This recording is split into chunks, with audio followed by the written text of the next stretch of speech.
Shalom, coucou, je vous dis bonjour.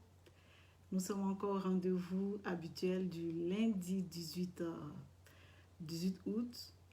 Et bienvenue à ceux qui sont connectés, bienvenue à ceux qui sont abonnés, bienvenue à ceux qui prennent part à ce direct. Que le Seigneur vous bénisse. Bonjour mon fils Evra, que le Seigneur te bénisse. Bonjour aussi à Kevin qui est connecté, que le Seigneur te bénisse. En tout cas, que le Seigneur te bénisse abondamment. Tu es mon homme de main. Et puis, sache que tout ce que tu fais, Dieu te le rendra au centuple. Et que derrière toute chose, il y a quelque chose de grand qui est caché. Que le Seigneur vous bénisse d'être là, même si nous sommes 2, 3, 4. C'est qui est sûr, le message sera véhiculé.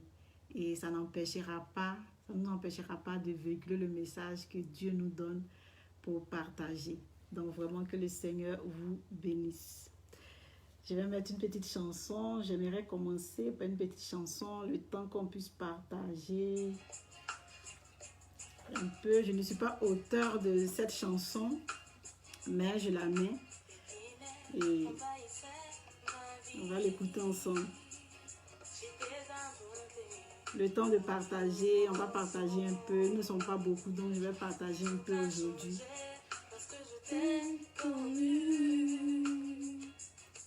Ma vie a été transformée et je pourrais crier que toi Jésus, tu es la lumière du monde. Tu es le soleil qui illumine ma vie.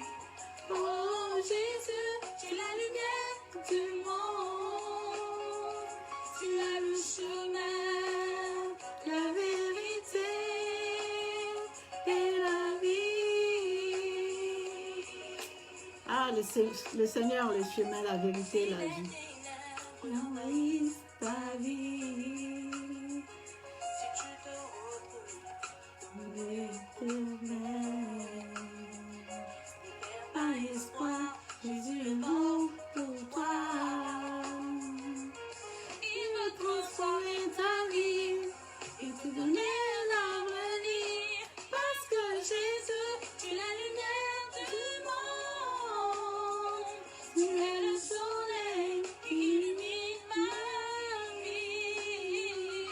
Oh Jésus, tu es la lumière du monde.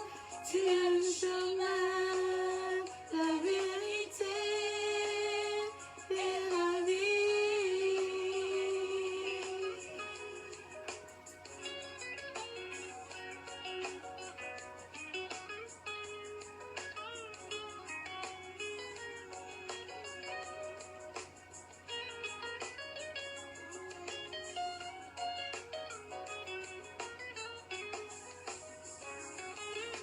Quand la nuit vient, enfuis dans les ténèbres, Satan nous avait tous aveuglés par le mensonge. Mais tu as envoyé ton fils, dont le nom est Jésus-Christ, pour nous éclairer la vie. Et maintenant nous sommes libres, parce que Jésus, tu es la lumière du monde. Tu es le soleil qui illumine ma vie. Oh Jésus, tu es la lumière du monde. Tu es le chemin, la vérité et la vie. Oh Jésus. Bon, nous allons commencer. En tout cas, je vous demande de partager. Moi, je suis perdue dans les partages. Je ne retrouve même pas l'onglet partager pour dire que je vais partager. Je vois juste participants. Et puis, je suis tout perdue. Je me retrouve rien. Je ne suis pas trop bonne avec les réseaux sociaux. Donc, je vais vous laisser partager. Bien, nous allons commencer. On va arrêter la musique. Et on va commencer, en tout cas on bénit le Seigneur pour cette grâce qu'il nous fait d'être présent, d'être là, pour encore écouter sa parole, partager, comprendre et puis savoir ce que Dieu veut pour nous. Que le Seigneur vous bénisse encore. Et le thème d'aujourd'hui, là, c'est vraiment, peu importe les obstacles, la gloire de Dieu se manifestera dans ta vie. Peu importe les obstacles, la gloire de Dieu se manifestera dans ta vie. Et c'est un thème qui est très accrocheur, c'est un thème qui est vraiment bon. Et j'aimerais vraiment qu'il y ait beaucoup de personnes qui viennent écouter ce thème parce que ça peut changer beaucoup de choses dans votre vie et ça peut apporter un plus à votre vie. Ça peut décanter une situation dans ta vie. Après ce message-là, tu peux voir qu'il y a quelque chose de nouveau, il y a un changement dans ta vie. Et le passage biblique est tiré dans le livre de Jean 11, versets 7 à 15. C'est dans ça que nous allons tirer aujourd'hui l'enseignement.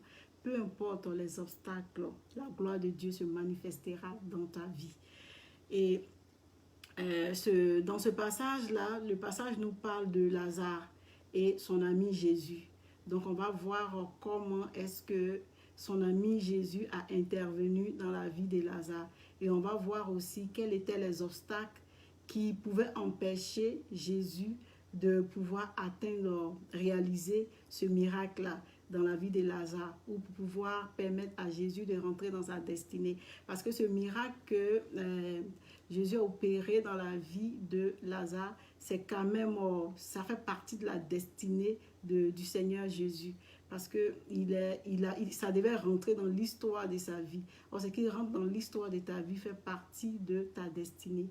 Donc, on va voir quels étaient les obstacles qui pouvaient empêcher Jésus d'entrer dans sa destinée. Mais est-ce que ces obstacles-là ont empêché réellement Jésus de rentrer dans sa destinée? Nous allons regarder tout ça ensemble et puis nous allons voir qu'est-ce que tirer dedans comme leçon, qu'est-ce que tirer dedans comme quelque chose de bénissant.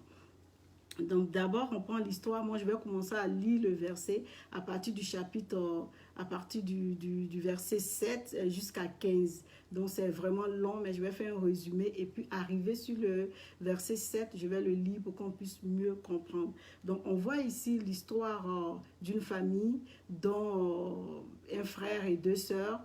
On voit ici Lazare, on voit Marthe, on voit Marie et tout ça, tous ces trois formaient une famille dont ils avaient pour ami Jésus-Christ de Nazareth qui était ami à cette famille-là. Et on voit ici que Lazare, qui est l'ami de Jésus, parce que Jésus était ami à cette famille, Lazare tombe malade. Et les sœurs de Lazare envoient des personnes dire à Jésus que Lazare est malade. Mais qu'est-ce qui va se passer? Il y a quelque chose dedans qui m'a vraiment marqué. Il y a une action dedans qui m'a vraiment touchée. Lorsque les sœurs envoient dire à Jésus, Jésus leur dit carrément que cette maladie, après avoir entendu cela, Jésus leur dit, cette maladie n'est point à la mort, mais elle est pour la gloire de Dieu, afin que le Fils de Dieu soit glorifié pour elle. Donc on voit ici Jésus, et qu'est-ce que la Bible nous dit? On nous dit, or Jésus aimait Marthe, sa sœur, et Lazare. Donc on voit d'abord ici Jésus qui aimait d'abord Marthe, Lazare et sa sœur. Et qu'est-ce que la Bible nous dit? La Bible nous dit que car Dieu a tant aimé le monde qu'il a donné son Fils unique afin que quiconque croit en lui ne périsse point, mais qu'il ait la vie éternelle. Donc la Bible nous dit ici, or Jésus aima Marthe, Marie et Lazare. Donc on va voir, est-ce que c'est par amour pour eux et que Jésus n'a pas regardé les obstacles et puis il est venu jusqu'à ressusciter Lazare?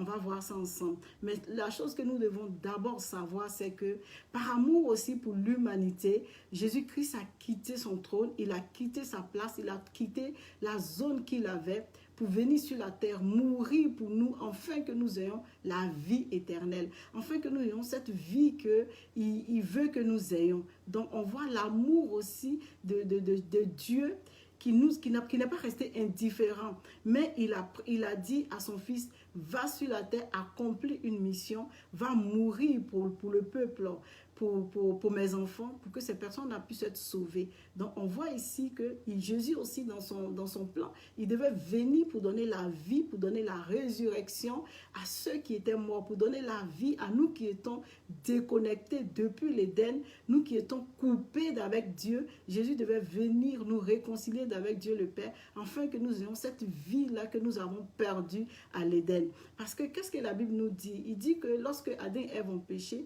on voit Jésus leur a dit qu'ils allaient mourir. Mais est-ce qu'ils sont morts sur le champ? Non, ils ne sont pas morts sur le champ.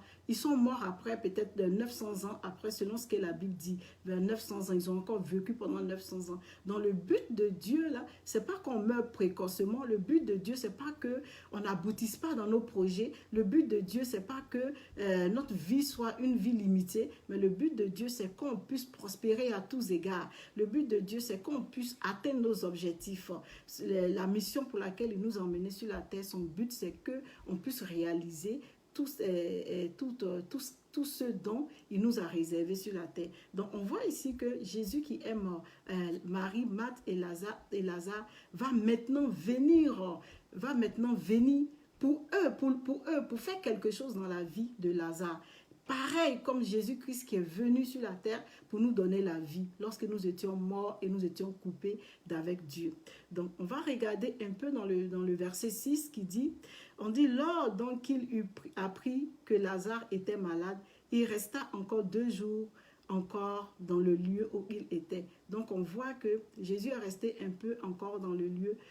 Tout ça pour pouvoir accomplir quelque chose, vous comprenez. Souvent on prie, on prie et puis on demande à Dieu, Seigneur, on veut quelque chose. On fait des jeûnes, on peut faire 2 jours, 3 jours, mais on a l'impression que Jésus ne nous a pas répondu. En fait, la dimension à laquelle Jésus veut te répondre, la dimension à laquelle le Seigneur Jésus veut t'emmener pour rentrer dans ta destinée, ce n'est pas encore assez pour la gloire de son nom. Ce n'est pas encore assez pour tous ceux qui t'ont traîné à la boue. Ce n'est pas encore assez pour le témoignage qui va suivre. Donc souvent, on a l'impression qu'il ne répond pas, mais c'est parce qu'il traîne encore pour que ton problème puisse vraiment être un problème qui va attirer vraiment l'attention des gens, afin qu'à travers toi, il puisse se faire un nom et sauver d'autres personnes. Donc, c'est des choses qui arrivent plus ou moins dans notre vie chrétienne, et on a l'impression de dire que non, Jésus nous a pas exaucé, il nous a pas répondu, mais par contre, il nous a répondu. Mais si on voyait ce qui se passait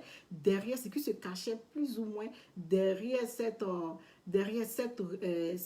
non-réponse de Dieu, si je peux l'appeler ainsi, c'était une gloire qui était cachée derrière. C'est une gloire qui est cachée derrière. Si on avait juste l'opportunité d'ouvrir nos yeux, puis d'aller encore plus loin avec le Seigneur, on allait comprendre réellement qu'il y a une gloire qui est cachée derrière ça, et on n'allait pas se morfondre. Donc on voit Jésus maintenant, on vient lui dire que son ami est malade.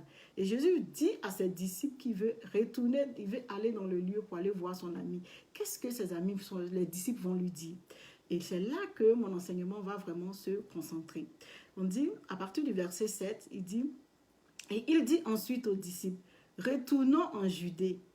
Les disciples lui disent, Rabbi, les Juifs tout récemment cherchaient à te lapider, et tu retournes en Judée. Donc on voit ici que Jésus qui doit maintenant partir, faire quelque chose, apporter quelque chose, son soutien d'abord, et puis apporter ce qu'il a de plus à son ami. On voit ici que les disciples lui disent que, mais lorsqu'on était en Judée, là, tout à l'heure, là, on était là-bas, les gens ont voulu te lapider pour empêcher Jésus de pouvoir aller à non seulement rentrer dans sa destinée et opérer le miracle dans la vie de Lazare. Donc on voit ici les obstacles qui se présentent à Jésus. Ces disciples qui viennent lui dire, ah, là-bas, on a voulu nous lapider, il ne faut pas qu'on y aille, là-bas. Mais est-ce que Jésus va écouter ses disciples et puis ne pas aller là-bas pour opérer le miracle? Est-ce que ce que les gens disent autour va empêcher Jésus de rentrer dans sa destinée? Est-ce que ce que les gens disent autour va empêcher réellement Jésus d'accomplir la mission pour laquelle il est venu sur la terre? Est-ce que c'est des pierres qu'on va prendre pour le lapider, ou bien les injures, les rabaissements qu'on lui dit? Est-ce que c'est ce qui va faire que Jésus ne va pas aller jusqu'au bout pour réaliser ce pourquoi il est venu sur la terre? Non, on va le voir ensemble. Ça ne va pas empêcher Jésus d'opérer le miracle dans la vie de cette personne. C'est aussi de même que quels que soient les obstacles, quel que soit là où les gens t'ont mis, quel que soit ce que les sorciers de ton village, quel que soit ce que tes amis pensent de toi, même s'ils voient avec une apparence humaine pour dire que c'est fini pour toi, c'est terminé pour toi, ces obstacles-là ne peuvent pas empêcher Jésus de toi t'élever et de t'aimer et de manifester sa gloire dans ta vie. Ces obstacles-là ne peuvent pas empêcher Jésus vraiment d'accomplir ce qu'il veut accomplir dans ta vie. Parce que si ces obstacles-là n'ont pas empêché Jésus de ressusciter Lazare, alors toi, ces obstacles-là ne vont pas empêcher Jésus d'opérer le miracle dans ta vie. Donc, c'est une chose d'abord que tu dois savoir, que la situation, les obstacles, tout ce que tu vis, tout ce qui est blocage, tout ce que tu vois avec les yeux physiques, les yeux humains, n'empêcheront pas Jésus de pouvoir accomplir sa destinée et non seulement accomplir l'œuvre pour laquelle il t'a envoyé sur la terre. Donc ça, c'est d'abord un point, c'est d'abord une bonne nouvelle à savoir d'abord avant de continuer à l'enseignement. Donc les disciples ont fini de lui parler et Jésus répondit, « N'y a-t-il pas 12 heures au jour? Si quelqu'un marche pendant le jour, il ne bronche point, parce qu'il voit la lumière du monde. » Donc regarde comment Jésus va leur répondre. Jésus leur dit, n'a-t-il pas, dans la journée là, il y a quand même 24 heures, hein? On s'entend qu'il y a 24 heures. Mais Jésus leur dit que, est-ce que dans la journée là, il n'y a pas la moitié de la journée où au moins il y a 12 heures? C'est-à-dire que ta vie là ne sera pas seulement ténébreuse. On ne parle pas seulement du noir dans ta vie. Il y a des moments de ta vie là où il va arriver que on voit le jour, il va arriver qu'il fasse jour. Tu ne vas pas rester tout le temps dans les ténèbres, tu ne vas pas rester tout le temps dans le noir.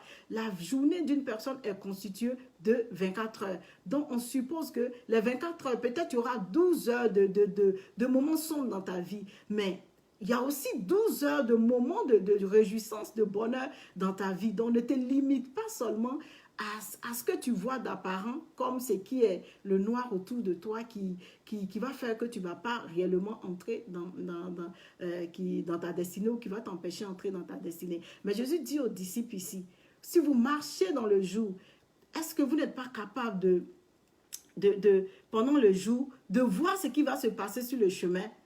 Et quand quelqu'un marche avec le jour, il ne bronche pas. La Bible dit quoi? Jésus dit, je suis la lumière du monde. Celui qui marche avec moi à la vie. Et on voit les disciples qui marchent avec Jésus-Christ, qui est la lumière, qui est le jour. Mais ils ne sont pas capables de reconnaître leur identité en Christ. En fait, ils ne savent pas avec qui réellement ils marchent. Ils marchent avec Jésus. Jésus les a choisis. Ils sont disciples avec Jésus. Ils font tout ce qu'ils veulent avec Jésus. Ils passent le temps avec Jésus. Ils sont tout le temps le dimanche au lieu de sabbat avec Jésus. Mais ils ne sont pas capables de reconnaître leur identité en Christ. Au point où ils disent à Jésus que lorsque nous allons partir de l'autre côté, les gens vont nous lapider. Vous comprenez? Et c'est ce qu'on se dit souvent. On marche avec le Seigneur, mais quand on voit les obstacles, on se dit que tout est fini pour nous. Quand on marche avec le Seigneur, on se dit qu'il n'y a plus d'espoir. Quand on marche avec le Seigneur, on est là et puis on se dit, ah non, depuis je marche avec Dieu, ça ne va pas, rien ne marche. Parce qu'on ne connaît pas notre identité en Christ. Pareil comme les disciples qui marchaient avec Jésus-Christ, qui est la lumière, mais qui pensaient toujours qu'ils étaient dans les ténèbres et qu'on allait toujours les lapider. Mais Jésus vient leur dire ici que quand on marche pendant le jour, on ne bronche pas. On ne bronche pas. Parce que on voit la lumière du monde. Et il veut que lorsque nous marchons avec lui, on ne bronche pas. Quand tu marches avec la lumière, tu ne bronches pas. Parce que la lumière te permet de voir les obstacles et les dévier. La lumière te permet de savoir que ici n'est pas bon, mais là est bon. La lumière, même dans les problèmes, la lumière te permet de sortir victorieux. Parce que quand tu prends, supposons qu'il y a une lumière, il y a toute une obscurité, et tu mets une seule bougie dans l'obscurité. Je vous assure que les gens ne vont plus voir l'obscurité, mais ils vont voir la lumière qui est dans l'obscurité. Ils vont dire, mais regarde, il y a une lumière qui brille là-bas. Ils ne vont pas dire, ah, la nuit est dominante. Non, ils vont dire, regarde, il y a une lumière qui brille là-bas. Et c'est pareil. C'est pour ça que c'est quand il fait nuit qu'on voit mieux les étoiles. Sinon, pendant la journée, les étoiles ne vont pas se cacher. Les étoiles ne vont pas se cacher. Mais c'est pendant la nuit qu'on voit mieux les étoiles. C'est comme ça que pendant tes difficultés, là, pendant les épreuves que tu vis, là, Jésus voit encore plus ta souffrance et il est capable de pouvoir agir dans ta vie. Il est capable de pouvoir t'exaucer Il est capable de pouvoir faire quelque chose dans ta vie. Excusez-moi, je vais boire un peu d'eau. Et puis je reviens.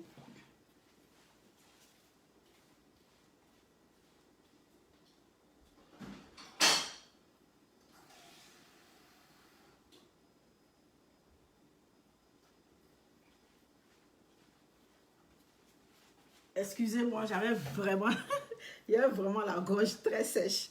Il fallait que je me lève, sinon j'allais commencer à tousser.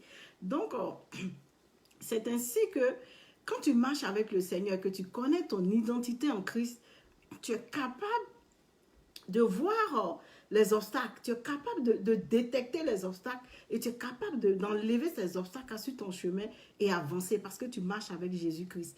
Donc, aucune situation de ta vie ne viendra te traumatiser, ne viendra te faire perdre espoir, ne viendra te dire que tout est terminé pour toi.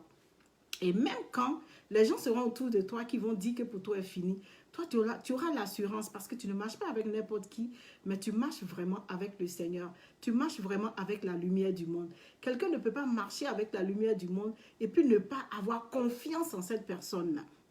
Les disciples ne réalisaient pas que Jésus était capable d'empêcher les personnes même qui voulaient le lapider. Ils ne savaient pas que Jésus était capable d'empêcher même que ces personnes-là le lapident, juste pour entrer dans sa destinée, juste pour faire rentrer Lazare aussi dans sa destinée. Donc, la lumière, donc d'abord, ce que nous devons savoir, c'est de savoir que nous ne marchons pas avec n'importe qui. Le Dieu que nous avons choisi, avec qui nous marchons, est capable de nous orienter, est capable de mettre les points à leur bonne place, les pions à leur bonne place. Même si ta vie est comme un casse-tête et que ta vie, là, elle est toute dérangée, cette lumière-là peut venir dans ta vie pour essayer de repositionner ces casse-têtes-là, pour former quelque chose de beau, pour présenter au monde.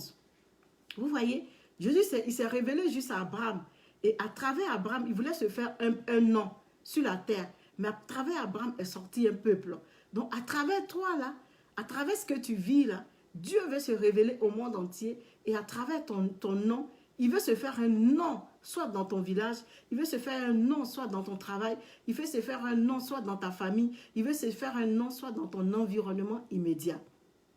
Donc, on va poursuivre encore.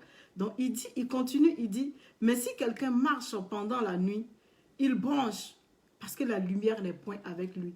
Donc, tu vas voir que les gens qui boudent, les gens qui bronchent beaucoup, c'est des gens qui marchent dans les ténèbres. C'est des gens qui ne savent pas où ils vont. Imaginez un peu un soulard en train de marcher. Je ne suis pas en train de juger les soulards. Je ne suis pas en train de dire je compatis avec eux. Et c'est Dieu qui guérit. C'est Dieu qui délivre. C'est Dieu qui donne la vie. C'est Dieu qui attire ses enfants vers eux. Donc, je prie, mais je ne suis pas en train de les juger. Mais c'est juste dire que quand tu es soulard, en fait, quand tu marches, tous les petits trous, tu tombes dedans. Même les caniveaux, tu arrives à tomber dedans. Généralement, les vidéos qu'on voit des soulards que les gens mettent sur les réseaux sociaux, on voit il est tombé dans un trou, on voit il est tombé dans un caniveau. Et c'est pareil comme une personne qui marche dans les ténèbres. Quand il marche dans les ténèbres, il n'est point conduit par la lumière. Donc, tous les petits obstacles de sa vie, il tombe dedans, il reste dedans et c'est difficile pour lui de se relever. C'est difficile pour lui d'avancer parce qu'il n'a pas la lumière, parce qu'il ne marche pas avec la lumière, parce qu'il ne marche pas avec Jésus, parce qu'il ne marche pas avec celui qui est capable de le guider. Si un aveugle marche et qu'il n'a pas quelqu'un pour le guider, il n'a pas un bois pour le guider, l'aveugle ne peut pas aller là où il veut aller. Généralement, c'est le bois qui lui permet d'aller là où il veut aller et c'est le bois qui lui permet d'arriver à destination. C'est pareil pour quelqu'un qui marche dans le noir. S'il n'a pas quelqu'un pour le guider, il ne peut pas arriver là où il va. Il ne peut pas arriver là où il veut arriver. Mais il aura toujours des obstacles et il ne pourra pas arriver.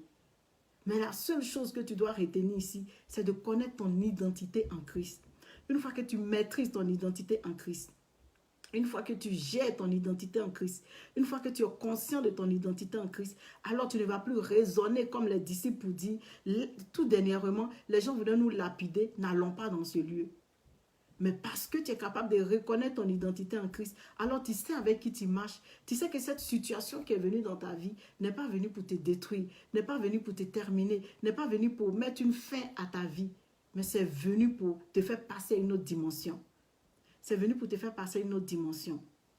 Donc Jésus ici, quand on continue encore, on descend jusqu'au verset 11, on dit, après ces paroles, il leur dit, Lazare, notre ami, dort, mais je vais le réveiller.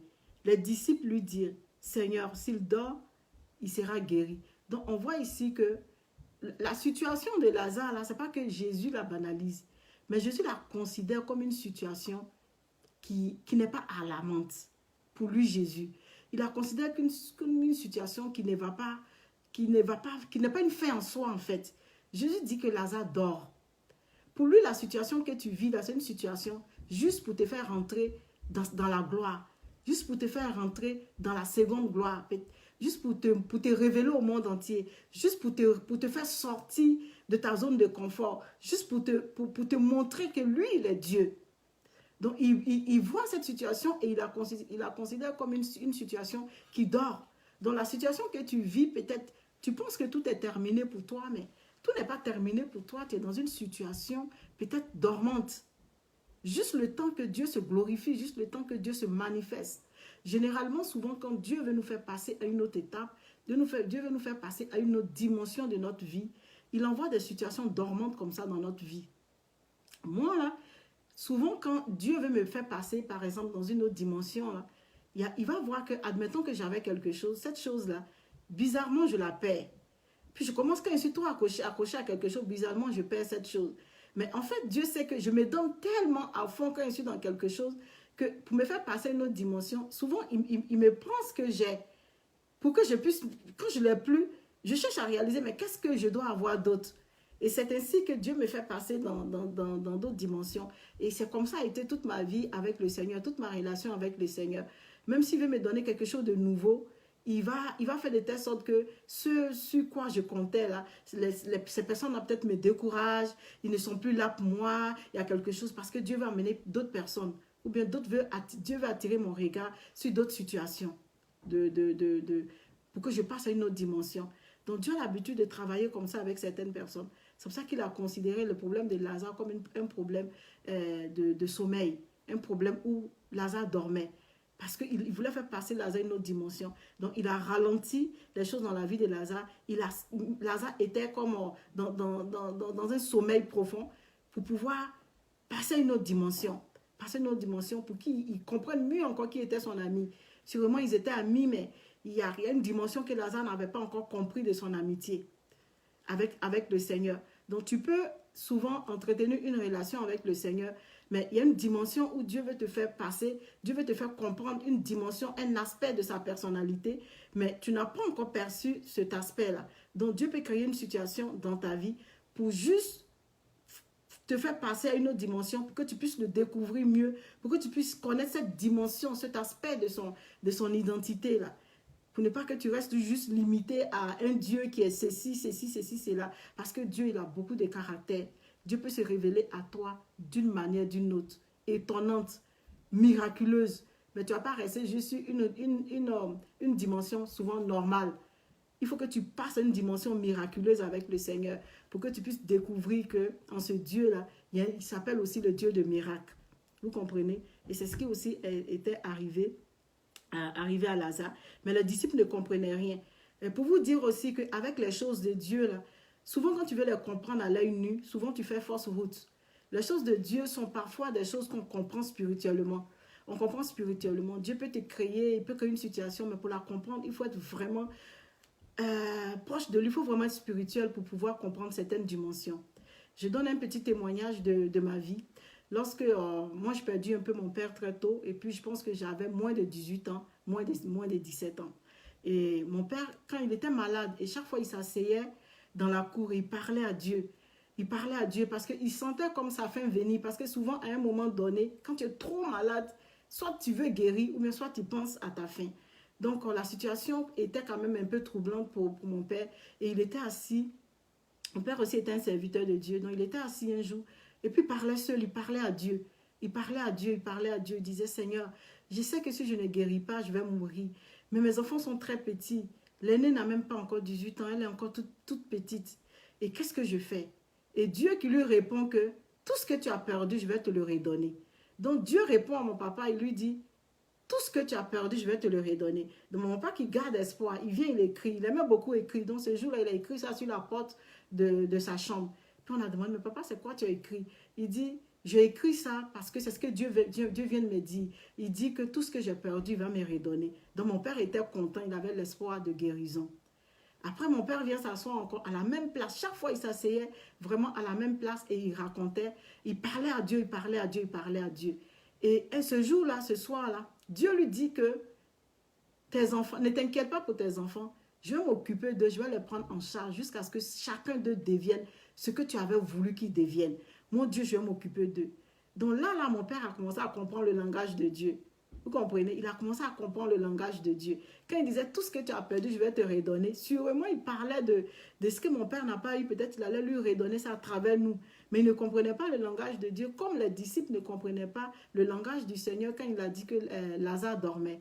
Et du coup, mon père qui vient de comprendre, réaliser que Dieu lui dit que je vais prendre soin d'eux. Il venait de réaliser que ça allait être difficile pour lui, qu'il n'allait pas sûrement vivre. Et il nous appelle, il dit, ben, je ne sais pas, peut-être que je vais mourir. Mais Dieu dit qu'il va prendre soin de vous.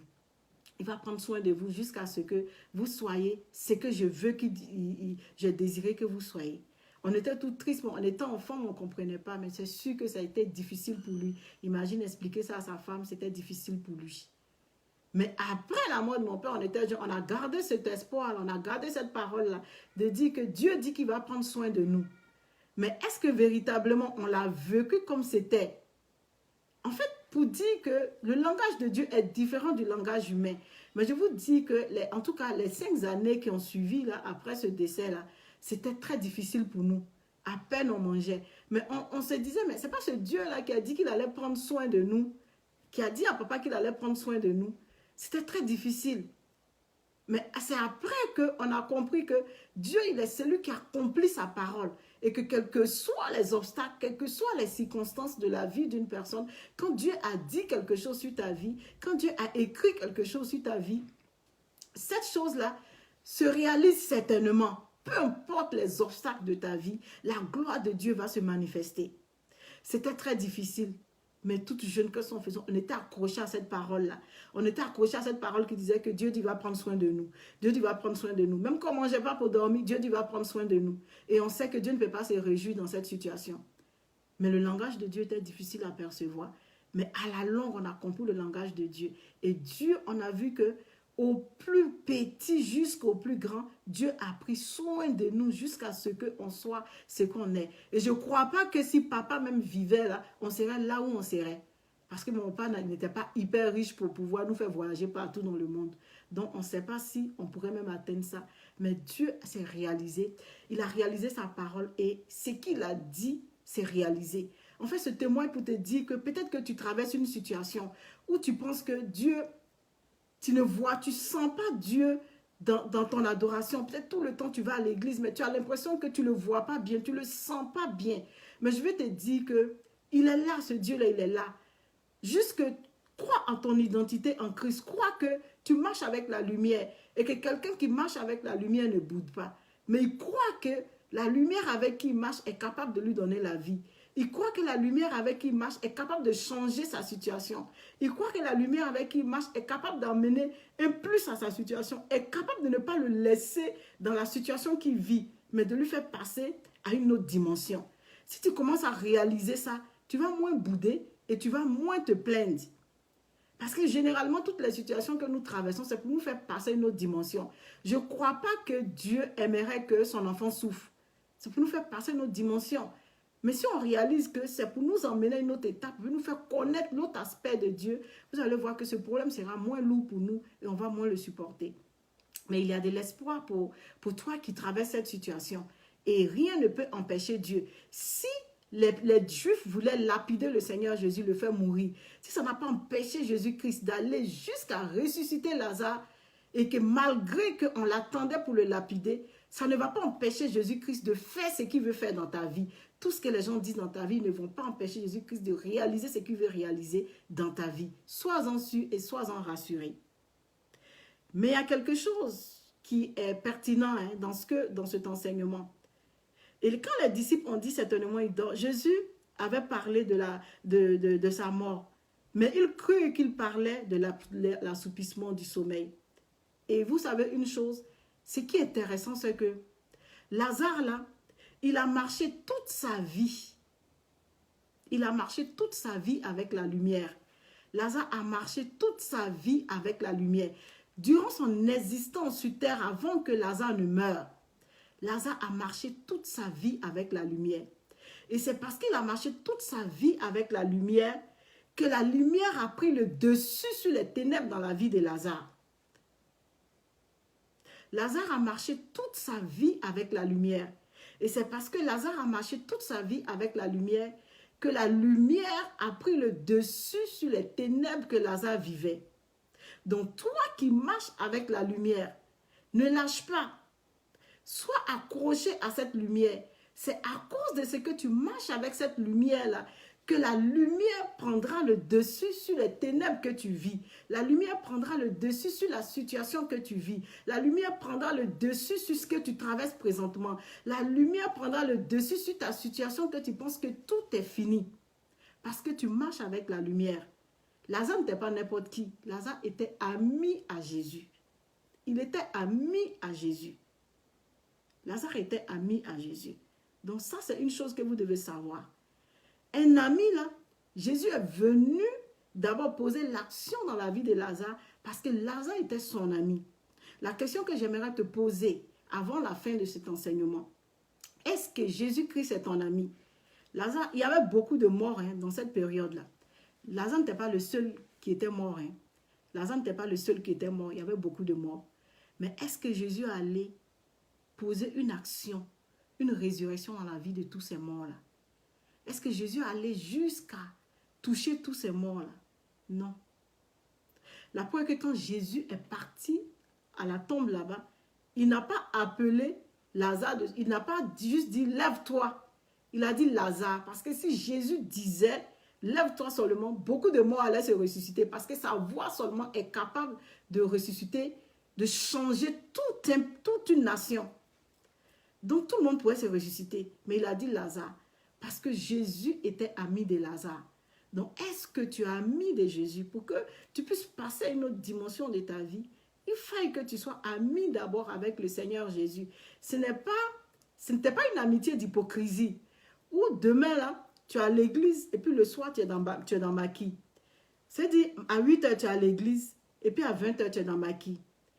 À 21 h, à midi, 10 h, 11 h, tu prêches sur l'impudicité. Et puis le soir, toi-même, tu commets l'impudicité. Le dimanche, pendant le culte, tu prêches sur la fornication, mais toi-même, à 20 h, tu fais la fornication. Tu prêches sur le vol, mais toi-même, tu voles. Tu prêches sur le mensonge, mais toi-même, tu mens. Ce n'est pas de cette amitié-là qu'il s'agit. Lazare était ami à Jésus et ils avaient une amitié sincère. Il avait une amitié sincère au point où quand ils sont appelés Jésus, ils lui ont dit « ton ami Lazare est malade ». Ils avaient une amitié sincère. Donc pour que ton amitié avec le Seigneur puisse avoir une force et puis réaliser, opérer des miracles dans ta vie, il faut que cette amitié-là soit une amitié qui n'est pas basée d'abord sur l'hypocrisie. Il faut que cette amitié soit une amitié sincère. Une intimité où c'est Jésus qui est dans ta vie ou rien. Où c'est Jésus qui est dans ta vie ou rien. Parce que pour que Jésus puisse venir faire quelque chose dans ta vie, il faut que, quand il regarde, là, il dit non, c'est pas n'importe qui traverse cette situation. C'est pas n'importe qui. Quand le peuple d'Israël était en esclavage en Égypte et que le peuple d'Israël gémissait, il souffrait, Jésus s'est souvenu